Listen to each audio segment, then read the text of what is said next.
Disclaimer: this content is intended for mature audiences only. Viewer discretion is advised.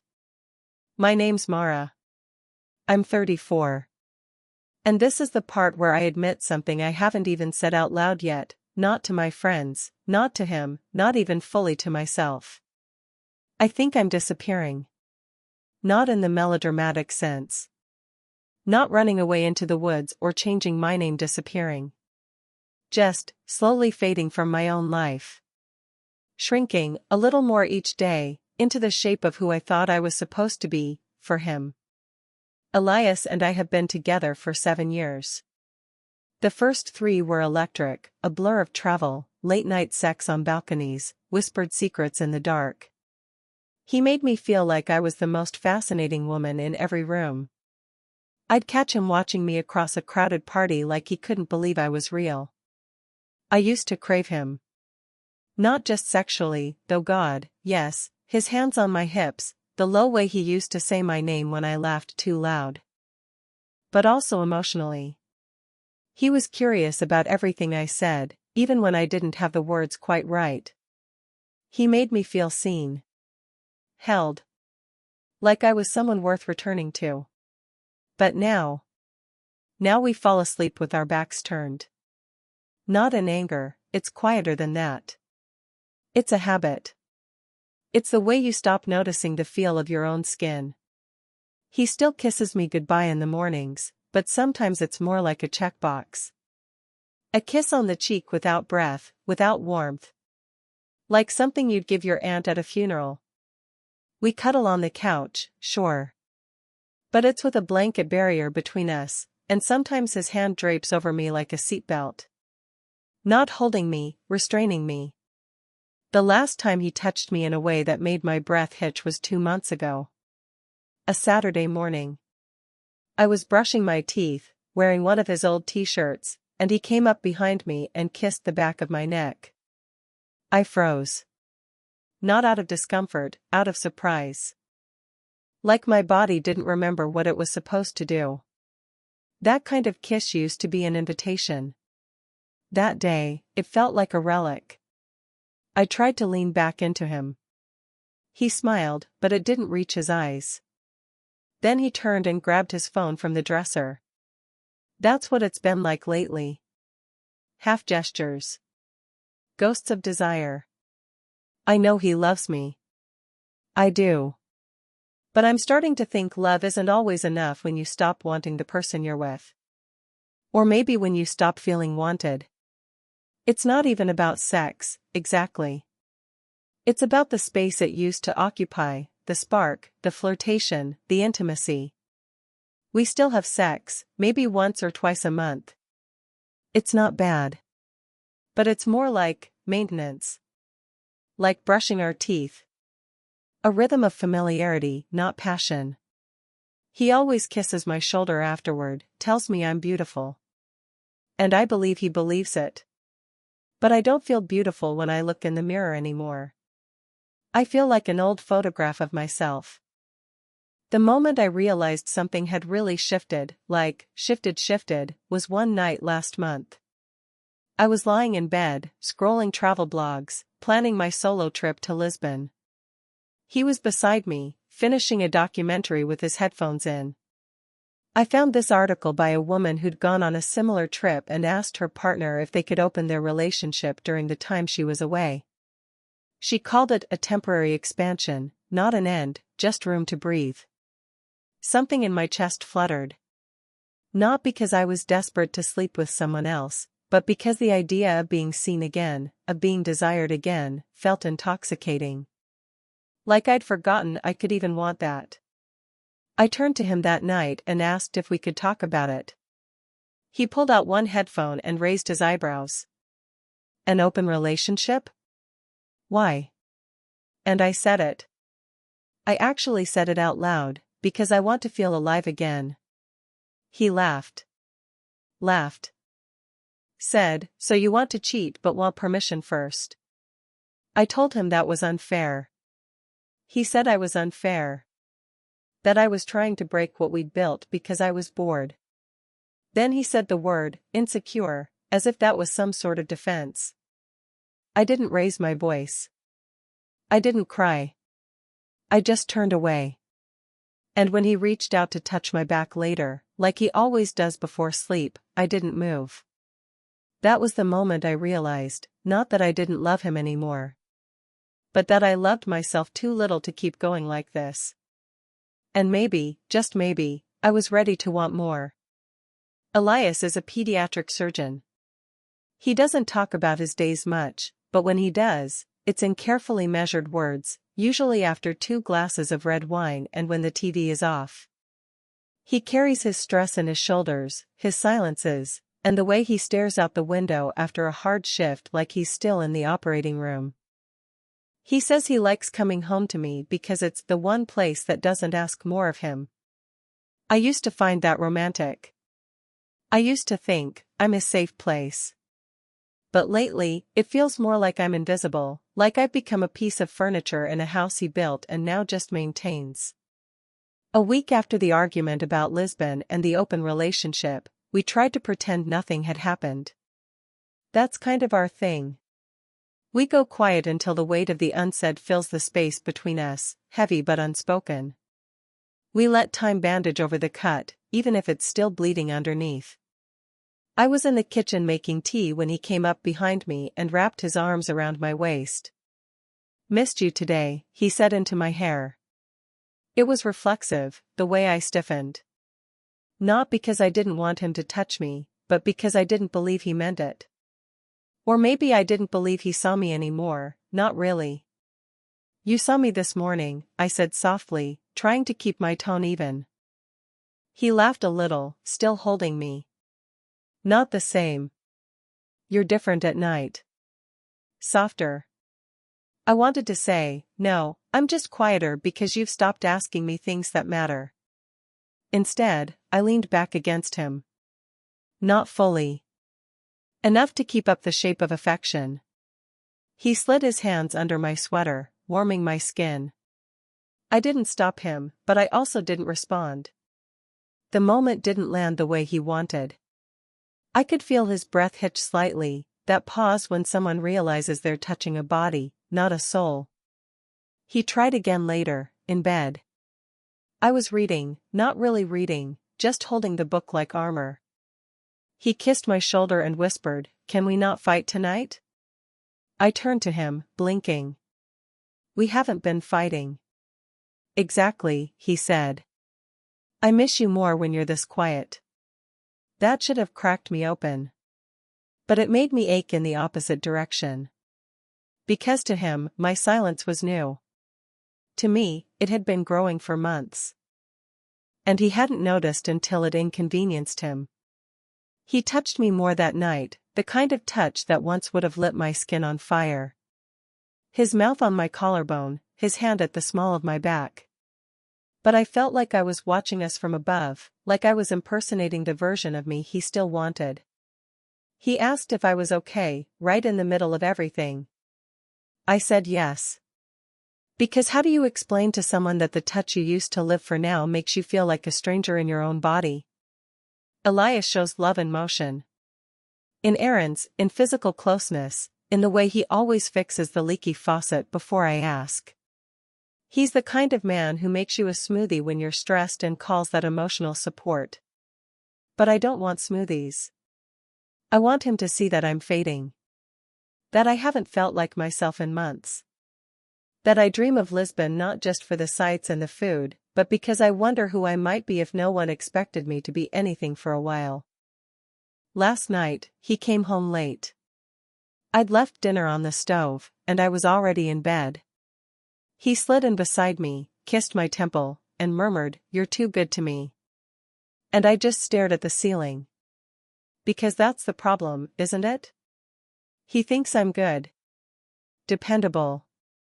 Safe. But I don't want to be safe anymore. I want to be real. And I don't think he knows the difference. Saturday mornings used to be our thing. Slow coffee. Bare feet on cool tile. Music low in the background. Elias always picked jazz, something moody but soft. We'd dance sometimes, lazily, while pancakes browned on the stove. He'd rest his chin on top of my head and hum along. This morning had the same ingredients. But it didn't taste the same.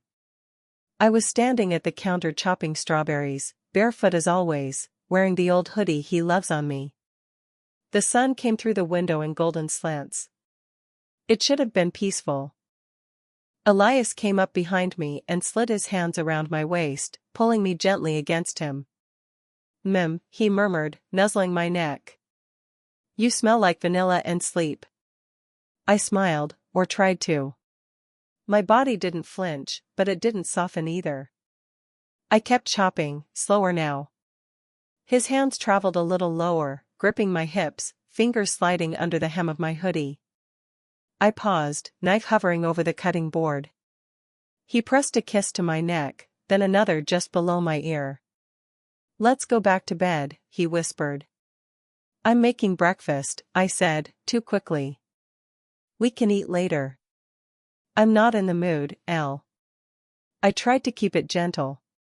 He sighed, not angry, but tired. You're never in the mood lately. That stung. Not because it wasn't true, but because it was said like an accusation. Like I'd broken something on purpose and was refusing to fix it. I turned to face him, crossing my arms over my chest. It's not about mood. He looked at me for a long beat. Then what's it about? I opened my mouth. Closed it. What could I say? That every time he touches me lately, I feel like a guest in my own skin? That I want him, but there's something hollow between us I can't unfeel? That sometimes I think the only reason he reaches for me is because he doesn't know another way to be close? He moved toward me again, brushing a strand of hair behind my ear. His fingers lingered on my cheek. You're beautiful, you know that? I nodded, but it didn't land. Compliments feel different when they're given out of habit. He leaned in to kiss me, slow, sweet, the kind of kiss that should have melted me once. But all I could think about was how I looked from the outside. How my body must have seemed, passive, participating, going through the motions. I kissed him back, but my lips felt numb. My stomach tightened in a way that had nothing to do with desire. I pulled back first. He blinked. You okay? I'm just tired, I lied. He didn't push. He never pushes, which somehow makes it worse. He just nodded and went to pour himself coffee, like we were back to normal. Like that hadn't been a tiny, quiet rejection in the middle of our kitchen. I stood there holding the knife, heart pounding for no reason. A flush creeping up my neck, shame? Frustration? I didn't even know. Sometimes, I think I could fix this if I just let him. If I kissed back harder, or said the right thing, or pretended long enough that it became real again. But the truth is, I don't trust what I feel when he touches me anymore. I keep wondering if I'm broken, or if we are. Later that night, he reached for me again while we watched a movie. His hand drifted across my thigh, slow and familiar. I didn't stop him. But I didn't move closer either. And all I could think was, why does everything have to turn into sex?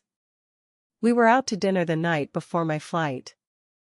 Elias had made the reservation, some cozy Italian place tucked between two bookstores in a quieter part of the city. Candles flickered between us, the table pressed so close to the window that the glass fogged from our breath. The air smelled like rosemary and warm bread. It should have felt romantic. But I was already on edge. He'd reached for my hand when we sat down, and I gave it to him, stiffly. I was tired of pretending not to feel the distance. Tired of playing affectionate girlfriend when my heart felt like it had been placed on ice. Are you excited? He asked, pouring us both wine. I think so, I said. Mostly nervous. He smiled. You'll have the best time. A week to yourself, you'll come back glowing. Something about the way he said it, like this trip was a spa weekend and not a break I desperately needed to remember who I was, made my throat tighten. I still can't believe you want to go alone, he added, swirling his wine. You hate eating by yourself. I looked at him, really looked at him, and felt the crack before it happened. I don't hate being alone, I said, keeping my voice calm. I hate being lonely with someone sitting right next to me. He blinked. What's that supposed to mean? You don't get it. My voice was trembling now. You think I'm just tired, or hormonal, or whatever. But I've been suffocating, Elias. 4 months. And you're too busy fixing things and kissing me like a checklist to notice. He pulled his hand back slowly, setting his glass down. Okay. Wow. Where's this coming from? This is what I was trying to tell you, when I brought up the open relationship. He laughed under his breath. You're still on that? The words sliced through me. Yes, I snapped. Because it wasn't just about sex, Elias. It was about wanting to feel alive again. To feel seen. And all you heard was permission to cheat. You called me unfair, and then insecure like it was some kind of shield. But God forbid I say I'm unhappy, suddenly I'm the villain. His face had gone still. His jaw tight. So what, you want to sleep with someone in Lisbon? Is that the plan? I don't have a plan, I shot back. I just wanted honesty. Space. A chance to understand what's happening to us without pretending everything's fine because we still split groceries and have coordinated calendars. People at the tables near us had started to glance over. A waiter hovered nearby and then turned away. Elias lowered his voice. You could have just said you wanted out. I laughed, but it came out watery. I didn't want out. I wanted in. Deeper. I wanted you to ask me how I was. I wanted to feel like something more than a habit. He stared at me like he didn't recognize who I was, like I'd morphed into someone cruel. And maybe I had. I excused myself to the bathroom before I cried. Inside the stall, I pressed my fists against my mouth and tried to hold in the sobs. But they came anyway, hot and fast and full of guilt. I didn't want to hurt him. That wasn't the point. But the words had come out like knives, sharper than I meant, more bitter than I thought I was. I stared at my reflection in the mirror for a long time. My lipstick had faded. My eyes were red. I looked tired. Empty. Like someone who had run too far in the wrong direction. I splashed water on my face and whispered, "What the hell are you doing?" And still, underneath the guilt, the shame, the aching tenderness I still had for him, was a quiet voice. This needed to happen. Because you can't keep swallowing your truth to protect someone else's comfort. You can't keep folding yourself smaller just because someone says they love you. And maybe I was cruel tonight. But maybe cruelty is what honesty looks like when you've been silent too long. Lisbon was beautiful. I walked the cobblestone streets alone, breathing in pastries and ocean air. I scribbled in my journal at night. I drank Vinho Verde on tiny balconies and let the sun peel the tension from my skin. I danced once, just once, with a man who smelled like oranges and said my laugh reminded him of something he'd lost. But I didn't sleep with anyone. That part matters even if no one asked. Because it was never about sex. It was about silence, the kind that wraps around a relationship like ivy, slowly suffocating everything it once touched with light. When I came home, the apartment was clean. Elias had washed the sheets, stacked the mail, replaced the dying fern in the kitchen window. There was a note on the counter in his neat handwriting, "Welcome back. Hope Lisbon was everything you needed." We didn't talk much. He'd taken a few shifts at the hospital the day I landed, too many surgeries backed up, he said. But even when he was home, he felt far away. He cooked dinner, asked if I wanted more tea, watched our show like nothing had happened.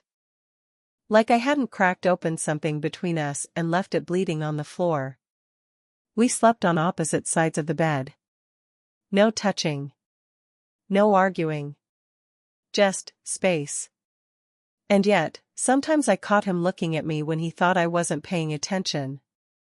Like he was trying to memorize something. Or maybe unlearn it. I missed him. God, I missed him. Not the man who kissed me on autopilot or fixed my blender or left notes on the fridge.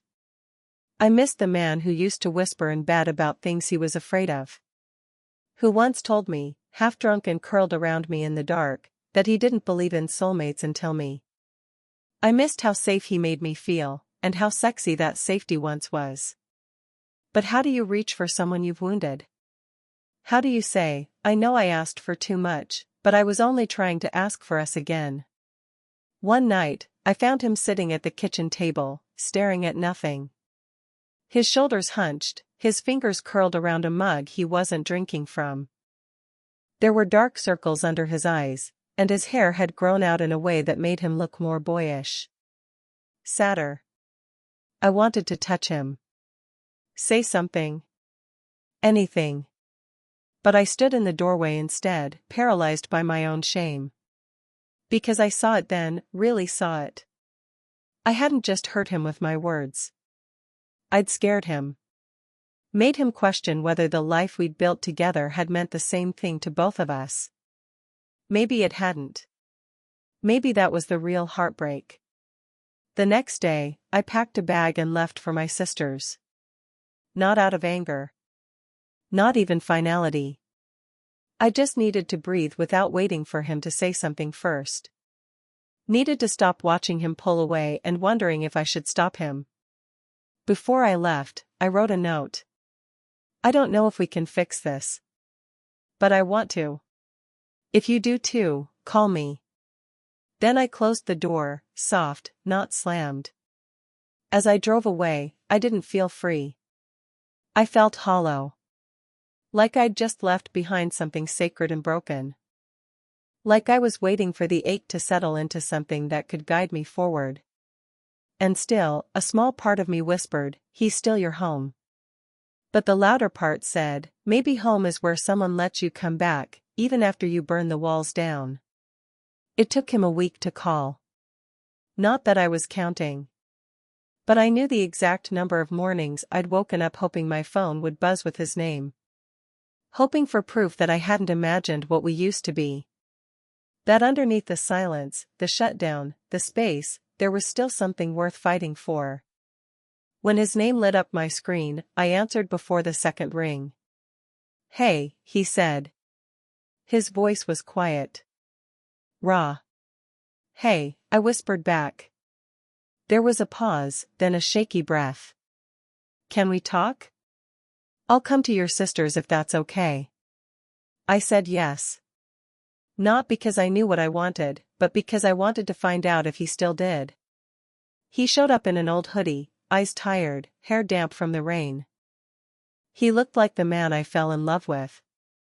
And also, like someone I hadn't seen in a long time.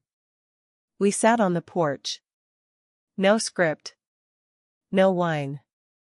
Just rain dripping off the roof and the space between us finally softening. I wasn't trying to punish you, I said first. I didn't leave because I stopped loving you. He nodded. His jaw flexed, but he didn't interrupt.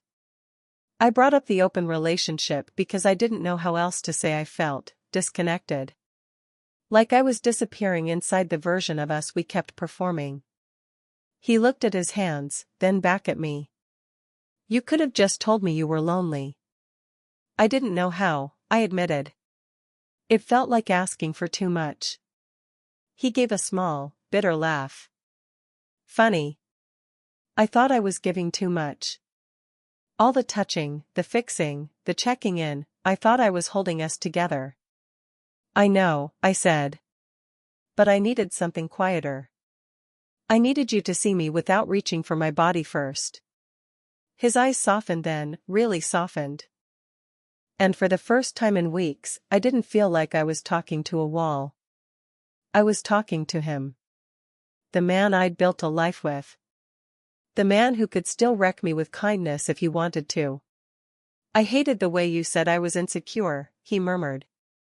Not because you were wrong, but because it made me feel like I was small for wanting you all to myself.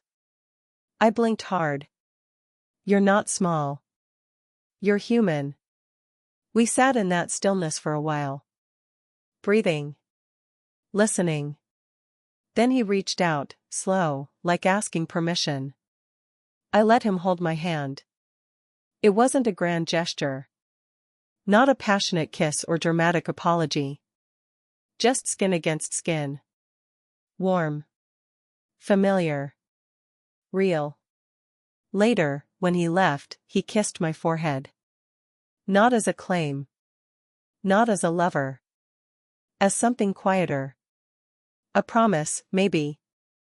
We didn't say we'd fix it. But we didn't say it was over either.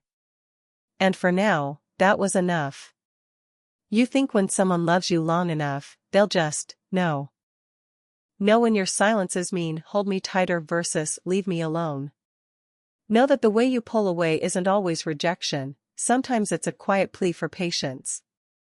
You think if someone has memorized your laugh and your favorite takeout order and the way your fingers twitch when you're lying, they'll also know how to read the storm inside you. But love isn't psychic. I used to believe closeness meant understanding. That a long-term relationship should feel effortless, like the slowest kind of magic. Like if you found the right person, the rest would just work itself out. It doesn't. Love isn't autopilot. It's not just showing up every day, it's noticing how you show up. And being willing to change the shape of your love when the person you're loving starts to change, too. I learned that the hard way. Elias loved me. He still does, I think. But love without curiosity becomes a habit. And desire without emotional intimacy becomes a transaction. I didn't want sex with other people. I wanted to be reminded that I was still a person, not just a role I played in our life. I wanted to feel seen in a way that didn't always end in bed. And when he said no to the open relationship, I panicked. Not because I couldn't survive monogamy, but because I couldn't survive the version of it we had created. Where physical touch became a substitute for real conversation. Where I love you came quicker than how are you, really? I felt trapped in a beautiful life we had designed together, one where I had no idea how to be myself anymore. So I hurt him. I called him insecure. I packed a bag. I left. I made it sound like I needed freedom from him, when what I really needed was freedom from the silence between us. And here's the part one didn't expect. When I finally broke, when I asked for more, not knowing how to ask kindly, I thought he would hate me for it. But he didn't. He just got quiet. And then, slowly, he listened. We're not fixed. I don't think fixed is even the right word for long-term love. It's not a broken appliance. It's a living thing. Some days it's soft and generous. Some days it's sharp and hard to look at. But it breathes. It changes. I still don't know if Elias and I will make it. We're figuring things out slowly, with fewer assumptions this time. More questions. More pauses. Less touching when the connection isn't there. More permission to say, I'm not okay right now, and to hear that without turning it into an emergency. I know now that desire isn't just about attraction. It's about feeling emotionally safe enough to let someone near your body. And sometimes the person who says I love you every day doesn't realize they stopped seeing you months ago. Or maybe, you stopped showing them. But here's what I want you to remember, it's okay to want more. It's okay to ask for space inside a relationship without it meaning you want out. It's okay to be both grateful for what you have and restless for something deeper. And it's okay to admit that love, even good love, can start to feel like a habit when no one's paying attention. We get so caught up in being easy to love. We forget that being known is harder, riskier, and so much more beautiful. So no, I didn't ask for an open relationship because I wanted to sleep around. I asked because I was afraid I was disappearing. And what I learned is this: the right person doesn't always say yes. But they look you in the eye after the no, and say, "Tell me what you really need."